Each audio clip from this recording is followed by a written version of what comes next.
They told you, if you think it, it will come.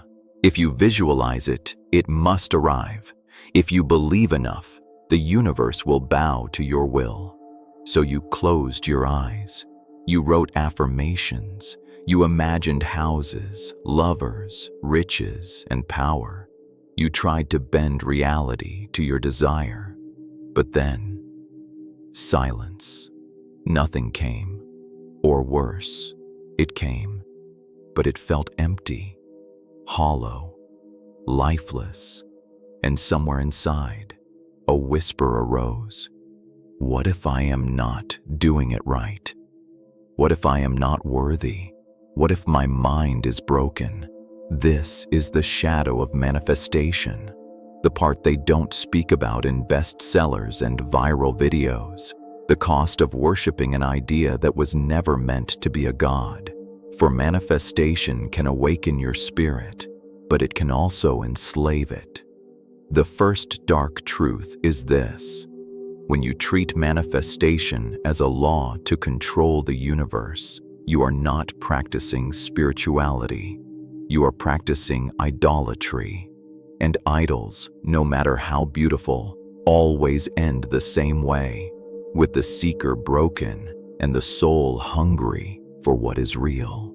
Tonight, we pull back the veil, not to destroy manifestation, but to reveal its hidden face, the side no one dares to show, the side that can either enslave you or finally set you free. It is easy to see why manifestation seduces millions. It is the sweetest promise the human mind could hear, that reality itself will obey your thoughts, that the universe is a servant waiting for your command. Everywhere you look, the message repeats: think it, feel it, believe it, receive it. Influencers share stories of luxury cars, soulmate encounters, miraculous wealth. Books fly off shelves with titles whispering, "Ask, and it is given." Videos go viral, promising, "Reprogram your subconscious in 21 days." And for the restless, the weary, the dreamers, this sounds like salvation. No struggle, no sacrifice, no discipline, just alignment, just vibration, just desire. It paints spirituality not as a path of growth, but as a cosmic vending machine. Insert your belief, collect your reward, and for a moment, it works. You feel powerful, you feel chosen, you feel as if you've unlocked a secret no one else knows. But beneath this sweetness lies a poison, because when manifestation is worshipped as absolute law, it does not free you, it traps you. The second truth is this: manifestation is not false, but the way it is sold to you is incomplete. It offers sugar without substance, dreams without grounding, promises without practice. And when the promises fail, you do not question the teaching, you question yourself. That is how the idol feeds, not on success, but on your self-doubt. Now let us step deeper into the first shadow truth, the hidden cost of turning manifestation into a transaction with the universe. At its core, manifestation is meant to be alignment, a harmony between your inner world and the greater whole. But somewhere along the way, it was twisted into a bargain. You light a candle, you write a list, you repeat the affirmations, and deep inside, the unspoken thought arises: if I do this correctly, the universe will give me what I want. This is no longer alignment. This is transaction. This is bargaining with existence, and every bargain carries a price. Because when the desire does not appear, you do not blame the universe. You blame yourself. You question your worth. You punish your own spirit. And when it does appear, you begin to believe you have mastered life itself. You confuse desire fulfilled with destiny achieved. But destiny is never bought with affirmations. It is carved in silence, sacrifice, and the fire of becoming. The first dark truth is this: When manifestation becomes a transaction, it enslaves the seeker to results. It reduces the sacred dance of life into a cosmic marketplace of wants and rewards. And the soul does not thrive in markets. It withers there.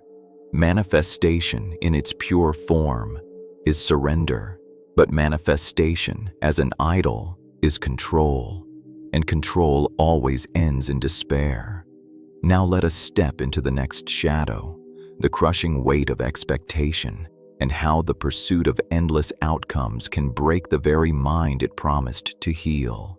The promise of manifestation whispers, if you believe enough, it must come. So you believe. You visualize every detail. You build a temple of hope in your mind, and then you wait. Every sunrise becomes a question. Will it appear today? Every silence becomes a wound. Why is it not here yet? And slowly, what was meant to free you chains you instead. Expectation becomes tyranny. You no longer live in the present. You live in the tension between what is and what should be. The Stoics warned against this prison. Epictetus said, "Freedom is not achieved by fulfilling desires, but by eliminating them." But manifestation, when worshipped as law, teaches the opposite. It magnifies desire, it feeds longing, it binds your worth to outcomes you cannot control. And when the outcome fails to arrive, the inner storm begins. Am I broken? Am I unworthy? Am I failing the universe itself? This is the second dark truth. Manifestation, when misunderstood, creates the very suffering it claims to end. It is not the universe rejecting you. It is your expectations crushing you. For the soul was not born to live in endless waiting. The soul was born to awaken in the now. And yet, the trap goes deeper still, because many of the desires you manifest are not even yours. They were planted in you by a world that profits from your longing. Close your eyes and ask yourself, what is it that I truly desire? Is it wealth? Is it beauty? Is it the perfect partner, the perfect house, the perfect life? Or are these dreams, whispers you inherited, implanted by culture, by media, by the endless scroll of comparison? The tragedy is this: many who practice manifestation are not manifesting their soul's truth. They are manifesting advertisements. They are manifesting borrowed dreams. The universe hears the vibration, yes, but the vibration is not yours. It is the echo of 1,000 influences, all shaping your inner world without your knowing. And so, even when the dream arrives, it feels hollow. It does not nourish. It does not fulfill. It tastes like ash, because it was never your hunger in the first place. Carl Jung once said, "Until you make the unconscious conscious, it will direct your life, and you will call it fate." But in this age, the unconscious is flooded with images, with expectations, with illusions disguised as truth. The third dark truth is this: manifestation without self-knowledge is not creation, it is imitation. And the soul does not awaken through imitation. It awakens only through authenticity. Now let us move deeper into the fourth shadow, when manifestation ceases to be a private practice and becomes a stage performance in the theater of society. Once, manifestation was whispered in silence, a private dialogue between soul and universe, but today it has become a spectacle. Scroll through social media and you will see it everywhere. Smiling faces declaring, "I manifested this car, this house, this lifestyle." Influencers turning spirituality into marketing. Comparison dressed as enlightenment. And slowly, what was meant to be sacred becomes performance. No longer a path inward, but a display outward. The pressure grows. If others can manifest, why can't you? If they are posting proof of miracles, why is your vision board still empty? You are not just manifesting your desires anymore. You are competing in a race of illusions. But the soul does not grow in competition. The soul shrinks there because truth is not measured in likes or follows. It is measured in silence, in inner freedom, in the courage to walk your path unseen. The fourth dark truth is this: manifestation, when turned into a stage performance, feeds the ego, not the essence. It creates envy instead of awakening, comparison instead of clarity, performance instead of presence. And every performance ends the same way, with exhaustion, with emptiness, with the quiet ache of a soul that was never meant to live on display. Now let us step into the fifth shadow, the hidden danger of attachment, and how obsession with outcomes can steal the joy of the journey itself. Every teaching of the ancients warns of one danger: attachment. Desire itself is not poison, but when desire hardens into need, and need hardens into identity, the soul begins to suffocate. Manifestation, when misunderstood, feeds this poison. It whispers, "You must have this." Without it, you are incomplete. Without it, you are failing the universe, and so you cling, you obsess, you tie your worth to a single outcome. And life becomes a waiting room. You no longer live. You postpone living until the dream arrives. But what if the dream never comes? What if it comes in a form you did not expect? What if the universe, in its wisdom, is guiding you elsewhere? The Buddha taught, "Attachment is the root of suffering."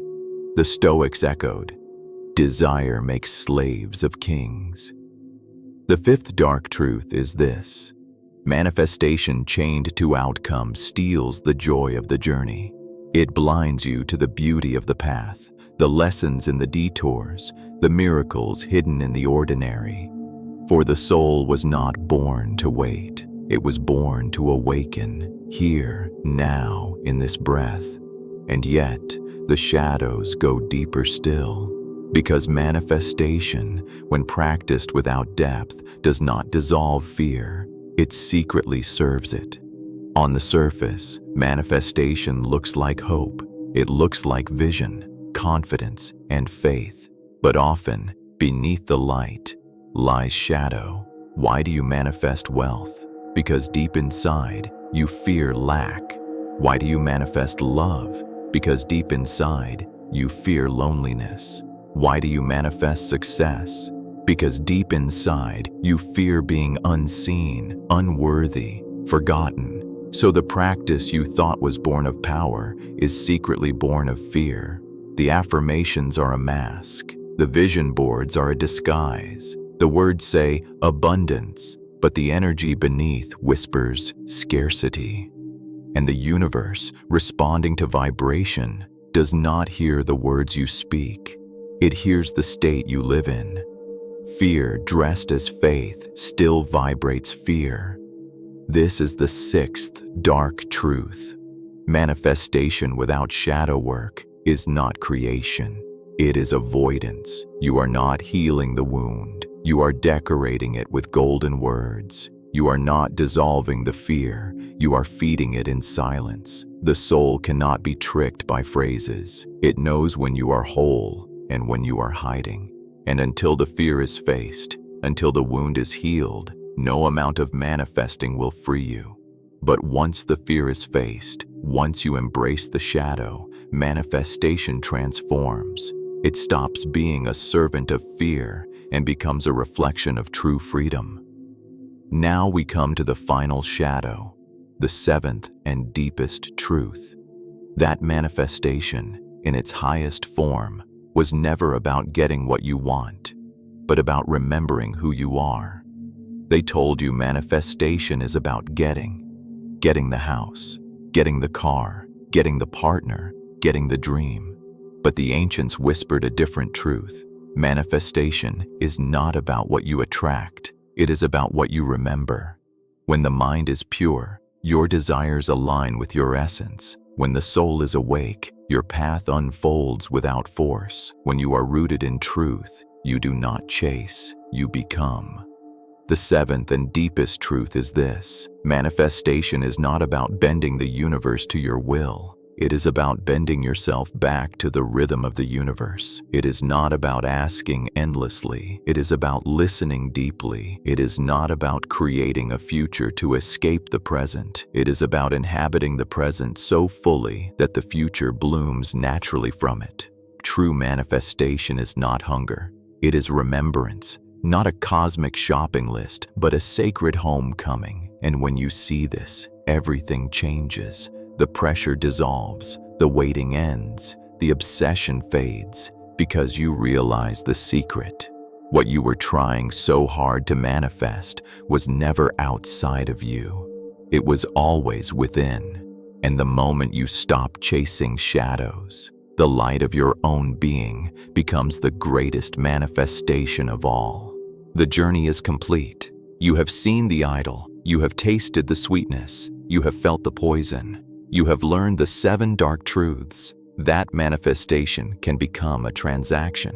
That expectation can enslave. That borrowed dreams can hollow the soul. That performance feeds ego, not essence. That attachment steals the present. That fear can wear the mask of faith. And that true manifestation is not about gaining, but about remembering. So now the question is no longer, how can I manifest more? The question is, how can I live awake? For when you live awake, you no longer chase desires like shadows. You no longer measure your worth in outcomes. You no longer confuse imitation for authenticity. You breathe, you walk, you love, you exist, fully, consciously, fearlessly, and life itself responds, not as a vending machine, not as a servant to your demands, but as a mirror of your essence. This is the final liberation: to stop worshiping manifestation and to start embodying truth. The true abundance is presence. The true power is awareness.